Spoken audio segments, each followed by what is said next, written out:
Hey guys, real quick, only 40% of our viewers are actually subscribed, so let's change that right now. Hit that subscribe button right below. Thought you were going to say something, and then I had to go again. Baltimore Ravens 27, Minnesota Vikings 19.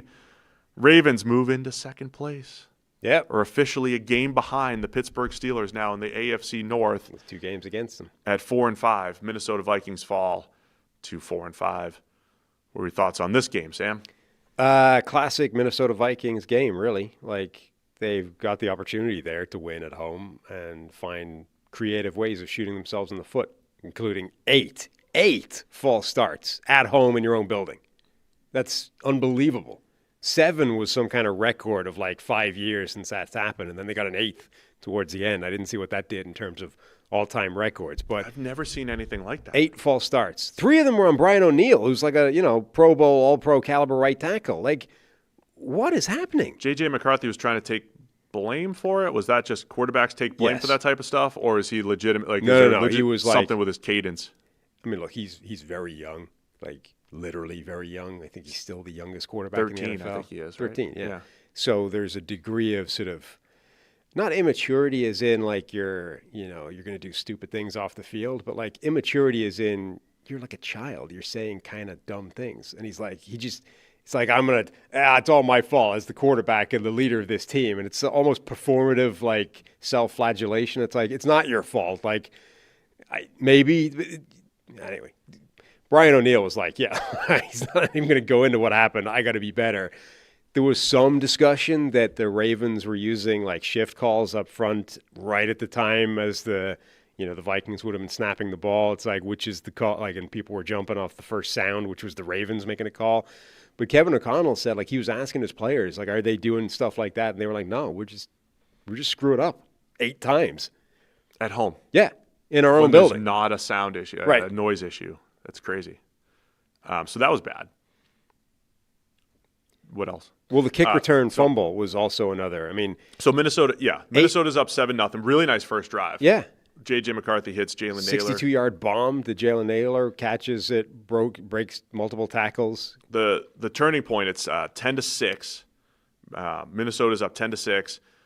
JJ throws an interception. Kind of a bad. If you rewatch his interception, it looked like he tried to like pull it back at the very last second and just a bad read. Threw Both it up of to them Malachi Starks. Pretty ill-advised. The second one though, Justin Jefferson just fell. And it still didn't seem good. But it's like one of those ones. But it's one-on-one on a deep post. Even if the corner's on top of it, you're trusting your guy. And then Jefferson falls, and then it looked like a punt return for Marlon Humphrey. He also, by the way, at the end of that, Jefferson just kind of watched it. I mean, like he fell. I had him keep and contain. Because Marlon Humphrey like took his time, like setting up, like it was like a legitimate punt return. He set up his blocking. Yeah. That's how much time he had. But yeah, Jefferson didn't really run after him. Anyway, JJ throws an interception. Ravens kick a field goal. It's 10-9. Vikings fumble the ensuing kickoff, and then the Ravens with a touchdown there. But the kickoff fumble was forced by themselves. Yeah. So it was like a comedy of errors, like Benny Hill music, Curb Your Enthusiasm music play, where the guy like Price gets out. We've been praising him a week or two ago. Gets out of the first tackle, like spins around, and then his own player, like running to catch up and help block, ends up forcing the fumble by like blasting him from behind.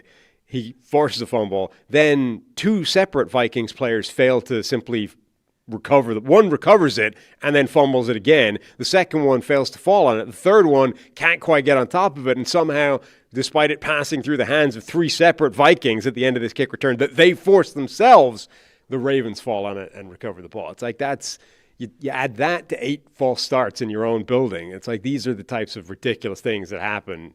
Plus the interceptions. Like, there's a lot of mistakes in there. Yeah.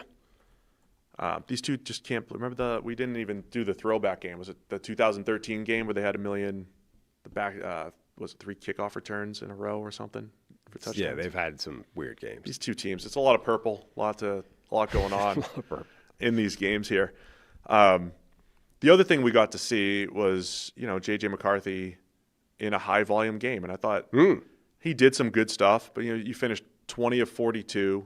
So he's under 50% completions for 248, Had the 2 picks. Again, I'd have to look at the timing and like the actual separation on the Humphrey one. The Starks one, he just heaved it up, and at the very last second, it looked like he was trying to pull it back, and like he just misread it and couldn't pull it back in time. So you got the 2 picks, but you just have this high volume game. Jalen Naylor is the best player on the field for Minnesota with some of the big plays that he made, including touchdown to help them get back into it. But I don't think that's how Minnesota wants to play. We kept asking, like, we've never seen JJ McCarthy in a whole, like a lot of 40 attempt, 50 drop back type of games, and he was, creeping up to that mark. Yeah, I mean, that being said, like if they don't fumble the kickoff, if they don't false start 8 times, and let's say Jefferson doesn't fall over on that second interception, And it's at least contested. yeah, minimum it's just an incomplete pass, right? I mean, all of a sudden, then you're coming out of the game being like, JJ McCarthy just answered the call in a big high volume game. Like we needed him to be a real NFL quarterback, and he did. Like you feel so much better about it. Like I thought he played pretty well, other than one really bad interception. The other play, my biggest problem with that was not so much the kind of decision itself in terms of one-on-one shot to Justin Jefferson deep down the field. It's like it's 3rd and 1. Why are we even going for it all? Can we not just keep the drive going? Right, that was on 3rd and 1. And so that's the point, though, because he missed a bunch of other stuff, too. I'm not saying it was a great game for JJ McCarthy, but I think there was a lot on his plate. He was the leading rusher, right? You have those games where the quarterback's also the leading rusher, and so you're not getting that including balance. A bizarre, like, throwback, like a bubble screen, effectively, throwback to JJ McCarthy, who then takes off, rumbling. Like and he's just lowering his head and trying to finish the play. I mean, whatever about Jackson Darts, I mean, JJ McCarthy doesn't seem to have carried the ball enough to know, like, dude, you can't do that. Like, you may not be asked to do this an awful lot, but if you are, let's protect yourself a little bit. That's what so the game flow just doesn't feel like what Minnesota would want going forward. That's what I'm getting. But how much of that is the stupid plays eight when you have that many false starts, it's hard to run the ball. Right. 8 false starts, a turnover on special teams. Like if you don't have that, again, it's difficult. I think you're right. Like you don't want to be behind the chains the whole time and want JJ McCarthy just to have to rescue everything. But in a situation like that, I think overall he actually didn't do terribly. The other thing I wanted to bring up, so Baltimore, from their perspective, felt like they went under center. They went under center.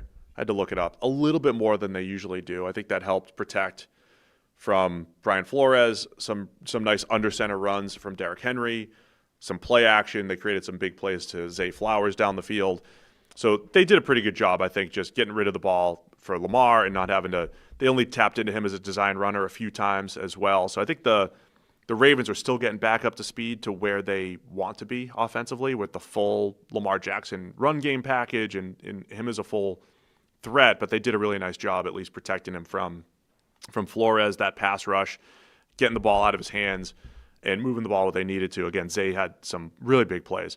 There was an interesting one, though. It was 27-13. Vikings score a touchdown, don't get the 2 point, so it's 8-point game. And, the Ravens it's the fourth quarter. The Ravens are running the game out, and they run the jet sweep to Zay Flowers, who drops it. And they fumbled the jet sweep, but it bounced back. He picks it right up again. Yeah. And I'm just like, man, this is like picturing those Ravens stats. How many double-digit leads have they blown in the fourth quarter, in part because they have more than everyone else? They were this close, man. Just like a bounce of the ball on a fumble from, inviting that to happen one more time. But the, ball bounces back up to Zay Flowers. Didn't matter. But, Ravens may be playing with fire a little bit. Yeah, no, I think they were. The Flores defense, I thought, played pretty well again. For the second time, like they probably bounced back after kind of getting gashed for a while. Yeah, I mean they were good overall, and the Ravens had short field and everything. I mean they had some things go in their favor, but I thought they had some good under center answers. It wasn't an explosive Ravens offense by any means. Going back to the Vikings for a second, the single biggest concern I would have with JJ McCarthy at the moment is the length of time he holds the ball on average. I mean, that was an issue early in the season when it was made look ridiculous because of how bad the offensive line was. Well, you've got basically the starting offensive line back now. You know, Darisaw, Brian O'Neill, your two bookend tackles. The interior is most of what it should be with only Ryan Kelly and his concussion problem out of the lineup. And they were still giving up an absolute boatload of pressure, not because I think they had a particularly bad game, but because JJ McCarthy's holding onto the ball like 3.2 seconds on average. I mean, that's a Justin Fields level of average time to throw, and he's not a quarterback that, I mean, he doesn't fit into the Justin Fields mold. Yeah, in this one, you know, he did make some really nice throws. Yeah. And it was that was like you But got that's some like, high-end plays and you got some bad plays. He played pretty well, you know, overall, but that's a level of stress you're putting on an offensive line that, I mean, number one, this offensive line probably isn't equipped to handle, and number two is not helping the offense. So just to look ahead for Baltimore, they're at 4-5, at Cleveland next week, 2-win Browns, 500, home against the Jets, who have 2 wins, above 500, home against the Bengals Thanksgiving night. By Thanksgiving, somebody said by Turkey Day they'll be in first. Could be before they even play Pittsburgh. They might have overtaken them at the top. And then of the it's division. December 7th. Then they get the mini bye, Sam, and then Pittsburgh for their first matchup. So it's all as we said it might be a couple weeks ago. That's why we kept bringing up the odds in the AFC North. You could see the schedule in the future. Ravens don't look spectacular, but they're taking care of business. So I still don't think they're as good as they've been in past years. They're not. But it's in there. Like, it wouldn't surprise me if they played that well, like, especially offensively. Well, I mean, if they played those high-end games, it wouldn't surprise me. When you have Lamar Jackson at quarterback, albeit a Lamar Jackson that generally has not really been as good in the playoffs, it means you have the potential for any one game to just, it's a Lamar game where he shows up, makes insane plays, and that's enough. Thanks for watching all the way to the end of the video. Check the Mic is live Monday, Wednesday, and Thursday, so be sure to hit subscribe so you don't miss a video. You heard the man. Subscribe.